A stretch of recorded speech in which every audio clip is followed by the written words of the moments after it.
ఒక్కసారి కొమ్మూరి గోల్డ్ కి కాల్ చేయండి. తాకట్లో ఉన్న మీ బంగారాన్ని విడిపించి మార్కెట్ ప్రైస్ కి వాళ్ళు కొనుక్కుని మిగతా డబ్బులు మీకు ఇచ్చేస్తారు. ఒక ముఖ్యమైన సమస్య వ్యవస్థల్లో ఒక విశ్వాసాన్ని పెంచే సమస్య ఏదైతే ఇటీవల జరిగినటువంటి మెగా డిఎస్సి. ఎందుకంటే దేశ ఒక వ్యక్తి జీవితాన్ని మార్చేది విద్య. పేదరికాన్ని రూపుమాపేది కూడా విద్యతోనే సాధ్యం. ఒక కుటుంబం విజయాన్ని సాధించాలంటే నేను ఇప్పుడే కాదు 30 ఏళ్ళ నుంచి నేను నమ్మిన సిద్ధాంతం నా రాజకీయ జీవితంలో 50 సంవత్సరాలుగా నేను మీటింగుల్లో కూడా చెప్పిన విషయం. మీ పిల్లలకి మీరు ఎంత ఆస్తి ఇస్తారనేది ముఖ్యం కాదు, మీ పిల్లల్ని ఎంత బాగా చదివిస్తారనేది ముఖ్యం. మీరు ఆస్తినిచ్చి అప్రయోజకుడైతే ఆస్తిని పోగొట్టుకుంటాడు. మీరు ఇచ్చే విద్యతో సమర్థవంతంగా పనిచేసి నిర్భరతను నేర్పిస్తే అచంచలమైన విశ్వాసంతో ముందుకు పోయి ఏదైనా సాధిస్తాడనేది నా థియరీ అధ్యక్ష. దానివల్ల ఒక ప్రాక్టికల్గా కూడా చూశాను. నేను ఐటీకి ప్రాధాన్యత ఇచ్చాను, ఊరూరు చెప్పాను, నా మీద నమ్మారు. ఊర్లో ఉండే పిల్లల్ని తీసుకొచ్చి అర్బన్ ఏరియాలో పెట్టి చదివించారు. చదివించిన పిల్లలు ఐటీలో ఉద్యోగాలు వస్తే ఈరోజు ప్రపంచం అంతా వెళ్ళారు. ఎన్నో సంవత్సరాలు కదా దిశ, 25 సంవత్సరాల్లో ఈరోజు గర్వంగా చెప్తున్నా ప్రపంచంలో హైయెస్ట్ పర్ క్యాపిటా ఇన్కమ్ సంపాదించే జాతి తెలుగు జాతి. ఒక విద్యతోనే ఇది సాధ్యమైంది.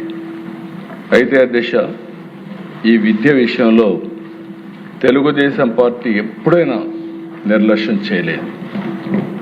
ఎన్టీఆర్ రామారావు గారు రెసిడెన్షియల్ స్కూల్స్, గురుకుల పాఠశాలనే నూతనమైన కాన్సెప్ట్ తీసుకొచ్చింది ఎన్టీఆర్ రామారావు గారి అధ్యక్ష.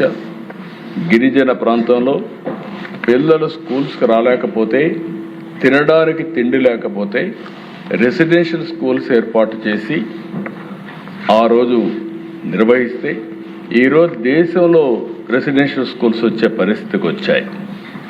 మొట్టమొదటిసారిగా మహిళలకి విద్యలో ప్రాధాన్యత ఇవ్వాలని మహిళా విశ్వవిద్యాలయాన్ని దేశంలో ఫస్ట్ టైం ఏర్పాటు చేసిన వ్యక్తి నందమూరి తారక రామారావు. ఇంకొక పక్కన దేశ ట్రైబల్ ఏరియాలో ట్రైబల్ చదువుకోవాలంటే టీచర్లు లేకపోతే బయట నుంచి టీచర్లు పంపిస్తే వాళ్ళు సరిగా ఉండకుండా వచ్చేస్తూ ఉంటే ఫస్ట్ టైం క్వాలిఫికేషన్ లేకపోయినా ఉద్యోగాలు ఇచ్చి తర్వాత వాళ్ళు డిగ్రీ సంపాదించే విధంగా ప్రోత్సహించిన వ్యక్తి నందమూరి తారక రామారావు గారు. ఇలాంటివి అనేక విషయాల నేను ముఖ్యమంత్రి అవుతానని చూస్తే చాలా కంప్లైంట్స్ వచ్చేటివి, స్కూల్స్ లేవని. తెలంగాణ ప్రాంతాల ఈరోజు మీరు చూస్తే నాకే ఆశ్చర్యం వేస్తుంది.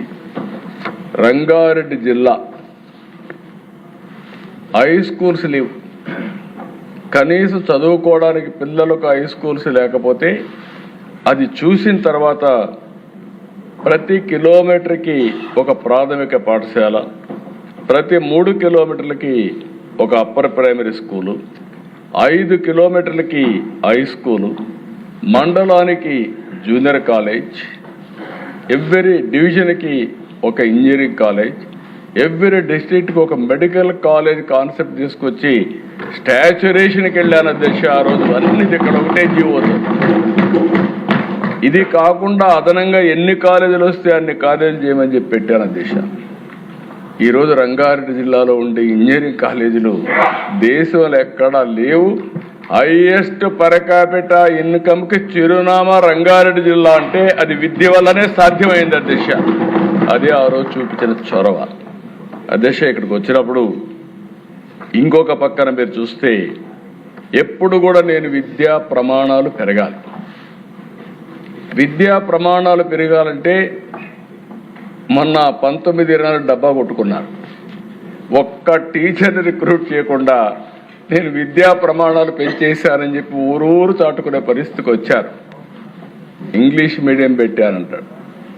ఇంగ్లీష్ మీడియం వల్ల మొత్తం ఏదో మార్పు వచ్చేసిందని మాట్లాడే పరిస్థితికి వచ్చారు. అధ్యక్ష, ఇక్కడ చూస్తే 1995, 2024 ఇప్పుడు 25 వరకు మీరు చూస్తే 14 డిఎస్సీలు పెడితే 14 డిఎస్సీల్లో 11 డిఎస్సీలు నేను ముఖ్యమంత్రిగా ఉండే నిర్వహించాను. అధ్యక్ష, 11 డిఎస్సీలు నేను గర్వపడుతున్నా. Every year DSC. ఈరోజు పనిచేసే టీచర్స్లో 80% నేను నిర్వహించిన డిఎస్సీల ద్వారా ఎంపికైన టీచర్లే ఈరోజు కాలేజీలో స్కూల్స్లో ఉన్నారు. అధ్యక్ష, ఒక్కడొచ్చి ₹1 అవినీతి జరిగిందని ఎప్పుడు చెప్పిన సందర్భమే లేదు. నేను ఒకటే చెప్తాను అధ్యక్ష, నా జీవితంలో మళ్ళీ ఒకటి చెప్తున్నా, నేను ఈ సీట్లో కూర్చున్నంత వరకు ఎవడైనా ఎక్కడైనా తప్పు చేస్తే అదే చివరి రోజు ఆ వ్యక్తికి ఆ విషయం గుర్తుపెట్టుకోవాలి. తప్పుడు ఆరోపణలు చేసే వాళ్ళని ఏ విధంగా చేయాలో మనమే ఆలోచించుకోవచ్చు. అధ్యక్ష, ఇంకో పక్కన అధ్యక్ష, 1996 3 కేజీలు డ్రై రేషన్ తీసుకొచ్చాం. దేనికోసం అంటే ఈ పిల్లల్లో స్కూలుకు పంపకపోతే 3 కేజీలు బియ్యం ఇస్తే పిల్లల్ని పంపిస్తారు. డ్రై రేషన్ ఇచ్చిన రోజులు అవన్నీ. అక్కడి నుంచి ఇంకొక పక్కన అధ్యక్ష, 2003లో మధ్యాహ్న భోజనం నాకు ఇప్పటికి కూడా జ్ఞాపకం ఉంది. ఎవరు చేస్తారంటే డాక్రా సంఘాలు ఉన్నాయి, వంట చేయడానికి సిద్ధంగా ఉన్నారు. ఆ బాధ్యత వాళ్ళకు అప్పచెప్పి మొట్టమొదటిసారిగా రాష్ట్రంలో మధ్యాహ్న భోజనాన్ని ప్రవేశపెట్టిన పార్టీ ఆ రోజు తెలుగుదేశం. అధ్యక్ష, ఇంకొక పక్కన అధ్యక్ష, మీరు ఒకసారి చూస్తే 18లో ఇంటర్మీడియట్ కూడా తీసుకొస్తే వీళ్ళు వస్తానే ఇంటర్మీడియట్కి మధ్యాహ్న భోజనం తీసేస్తే మళ్ళీ మేము వస్తానే ఇంటర్మీడియట్ కూడా మధ్యాహ్న భోజనం పెట్టే పార్టీ ఎన్డీఏ అని చెప్పి కూడా నేను మీకు తెలియజేస్తున్నా. ఇంకొక పక్కన అధ్యక్ష, ఆ రోజు ఆలోచించినప్పుడు స్టేక్ హోల్డర్స్ ఇన్వాల్వ్మెంట్ ఉండాలని, ఎవరైతే లబ్ధిదారులు ఉన్నారో వాళ్ళు ఇన్వాల్వ్మెంట్ ఉండాలని డాక్రా సంఘాలకి ఆ రోజు మహిళలకి డాక్రా సంఘాలు తీసుకొచ్చాం, వన సంరక్షణ సమితులు తీసుకొచ్చాం, సాగునీటి సంఘాలు తీసుకొచ్చాం. అదే మరి ప్రతి ఒక్క స్కూల్కి గ్రామ విద్యా కమిటీలు కూడా తీసుకొచ్చాం. దాన్ని ఇప్పుడు లోకేష్ గారి నాయకత్వంలో మెగా పేరెంట్స్ టీచర్స్ డే కింద మనం సెలబ్రేట్ చేసే పరిస్థితికి వచ్చాం. ఇంకో పక్కన దేశ సమాజంలో అనేక సమస్యలు, వరకట్న సమస్య, పేరెంట్స్ అయితే ఆడబిడ్డల పట్ల వివక్ష చూపించేవాళ్ళు. మగపిల్లలై చదివించడం, ఆడపిల్లలై చదివించకుండా మానేయడం. ఎందుకంటే పెళ్లి చేసి తొందరలో పంపించేస్తే బాధ్యత తీరిపోతుందని దానిపైన కూడా క్యాంపెయిన్ చేశాం. కడాన దేశ 1996లో ఆడబిడ్డలకి గర్ల్స్కి కూడా 33% ఉద్యోగాల్లో కాలేజీలో సీట్లు ఇప్పించాం. చాలామంది నా దగ్గరకు వచ్చి ఒక మాట అన్నారు, మీరు 33% ఇస్తున్నారు, మెరిట్లో వస్తారు, 50 క్రాస్ అవుతారు, మేమేం కావాలంటే పర్వాలేదు, బ్యాక్లాగ్ ఉంది, ఆడపిల్లలను చదువుకోవాలని ప్రోత్సహిస్తే ఈరోజు నేను గర్వంగా చెప్తున్నా దేశ, ఎక్కడైనా చదువుకున్న ఉద్యోగాలు చేసేవాళ్ళు అడిగితే భార్య భర్త ఐటీ ప్రొఫెషనల్స్ అయితే ఎవరికి ఎక్కువ ఆదాయం వస్తుందంటే ఆడబిడ్డలకే ఎక్కువ ఆదాయం వచ్చే పరిస్థితికి వచ్చింది. అది ఆ రోజు చూపించిన చెరవ. దీనివల్ల వరకట్నాలన్నీ పూర్తిగా పోయినాయి, రివర్స్ కట్నం వచ్చే పరిస్థితికి వచ్చింది. ఇలాంటి వినూత్నమైన కార్యక్రమాలతో ముందుకు పోయాం. ఇంకో పక్కన దిశ, నేను రాజకీయాల్లోకి వచ్చిన రోజులు మాకు బ్లాక్స్ ఉండేటి. ఇప్పుడు మండలాలు ఎన్టీ రామారావు గారు వచ్చిన తర్వాత పరిపాలనా సంస్కరణలో బ్లాక్స్ తీసుకొచ్చాడు. ఆ రోజు సమితిలు ఉండేటివి, ఆ రోజు జిల్లా పరిషత్ ఉండేది. ఆ రోజు చూస్తే అధ్యక్ష, ఎవరైనా జిల్లా పరిషత్ చైర్మన్ దగ్గరికి పొలం దగ్గరికి పోయి నన్ను ట్రాన్స్ఫర్ చేయమని అడిగితే ఇది చేస్తే ఆయన దగ్గర కాగితం ఉండేది కాదు. సిగరెట్ తాగే బ్యాక్ పేపర్ ఉండేది, దానిపైన ఆర్డర్ చేసి పంపించేవాడు. You can imagine. ఆ రోజు ఈ టీచర్స్ అంతా పంచాయతీరాజ్ టీచర్స్ జిల్లా పరిషత్ ఆధ్వర్యంలో ఉండేవాళ్ళు. జిల్లా పరిషత్ చైర్మన్లు, సమితి ప్రెసిడెంట్లు ఇష్టానుసారంగా వాళ్ళ ఇంటి దగ్గర పోయి పడిగాపులు కాసేవారు. అది చూస్తే నాకు అనిపించింది, చదువు చెప్పవలసిన టీచర్లు వేరే వాళ్ళ దగ్గర పోయి పడిగాపులు గాయడం ఏంటి?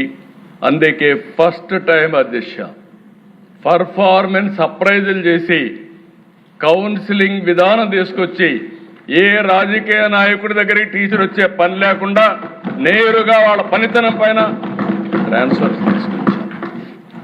దీని నెక్స్ట్ లెవెల్కి ప్రస్తుత విద్యాశాఖ మంత్రి ఒక యాక్టే తీసుకొచ్చాడు. ఎందుకంటే అక్కడక్కడ వైలేషన్స్ అవుతున్నాయి, వీళ్ళు వైలేషన్ చేస్తే దాన్ని కూడా తీసుకొచ్చారని చెప్పి కూడా నేను మీకు తెలియజేస్తున్నా. ఇంకో పక్కన అధ్యక్ష, ఈరోజు మీరు ఒకసారి చూస్తే ఇవన్నీ కూడా ఈరోజు చేసిన నిర్ణయాలు కాదు అధ్యక్ష. గడిచిన 30 సంవత్సరాలుగా అనేక విధాలుగా అనేక ట్రాన్స్ఫర్మేషన్ తీసుకొచ్చాం. రెసిడెన్షియల్ స్కూల్స్ నాకు బాగా జ్ఞాపకం ఉంది. ఎందుకంటే పిల్లలు చదువుకోవాలి. కొన్నిసార్లు అయితే నన్ను వ్యతిరేకించిన సందర్భాలు కూడా ఉన్నాయి. ఈరోజు రెసిడెన్షియల్ స్కూల్స్లో ఎస్సీ ఎస్టీ పిల్లలకు బాగా చదువు చెప్తే ఐఐటి పోయే పరిస్థితికి వచ్చారు. దాన్ని మళ్ళీ డెడికేటెడ్ స్కూల్స్ పెట్టే పరిస్థితికి వచ్చాం.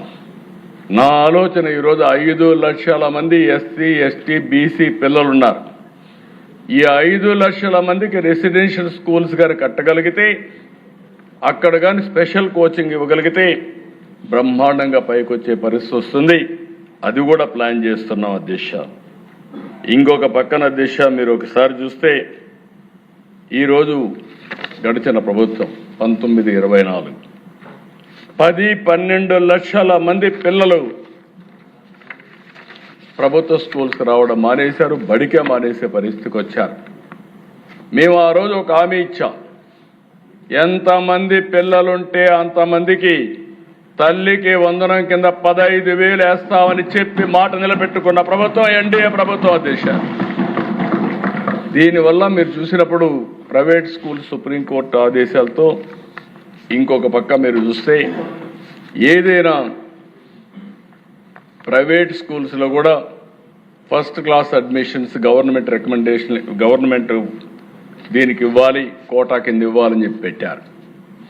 ఈరోజు అది ఉన్నప్పటికీ చరిత్రలో మొట్టమొదటిసారిగా ఎప్పుడు కూడా ప్రైవేట్ స్కూల్ పోయే పిల్లలు మొట్టమొదటిసారిగా విద్యా ప్రమాణాలు బాగున్నాయి కాబట్టి 1 లక్ష మంది పిల్లలు ప్రైవేట్ స్కూల్ నుంచి గవర్నమెంట్ స్కూల్స్కి వచ్చారంటే అది ఒక చరిత్ర. ఇది ఓవర్ నైట్ అయిపోలేదు దిశ. ఇవన్నీ కూడా ఒక నమ్మకం, ఒక ప్రొసీజర్ అయినాయి. ఇక్కడికి వస్తే దిశ ఈరోజు డిఎస్సి, నేను ఒకటే చెప్తున్నా మాట్లాడే వ్యక్తులకి, మీకైనా విశ్వసనీయత ఉండాలి, మీరు చెప్పే విషయాలకైనా సమాచారం ఉండాలి, వాస్తవం ఉండాలి. ట్రూత్ లేకుండా ఏదో గుడ్డ కాల్చి వేరే వాళ్ళపైన వేస్తానో బురద జల్తానో అంటుకుంటుందనే పరిస్థితికి వచ్చారు. నేను ఎన్నికల ముందు చెప్పాను, ఊరూరులో చెప్పాను. నేను ఆ రోజు చెప్పిన మాట మీరు ఆలోచిస్తే అధ్యక్ష, 5 ఏళ్లుగా ఒక టీచర్ని ఇవ్వలేదు. మీరందరూ ప్రిపేర్ అయ్యారు, చాలా నష్టపోయారు. అందుకే ఆనాటి ఎడ్యుకేషన్ మినిస్టర్ దగ్గరికి వచ్చి చెప్పినప్పుడు నా పాదయాత్రలో కూడా ఇవన్నీ చూశాను. నాకు బాధ ఉందంటే ఆ రోజు ఆయన్ని అడిగి ఎంతమంది ఉన్నారో ఎక్సర్సైజ్ చేయమన్నా. మెగా డిఎస్ఏ కింద 16,300 ఉద్యోగాలు ఇవ్వాల్సి వస్తుందని, 397 ఇవ్వాల్సి వస్తుందంటే క్యాబినెట్లో పెట్టి ఫస్ట్ సంతకం అధ్యక్ష ఎలక్షన్ మేనిఫెస్టోలో పెట్టాం.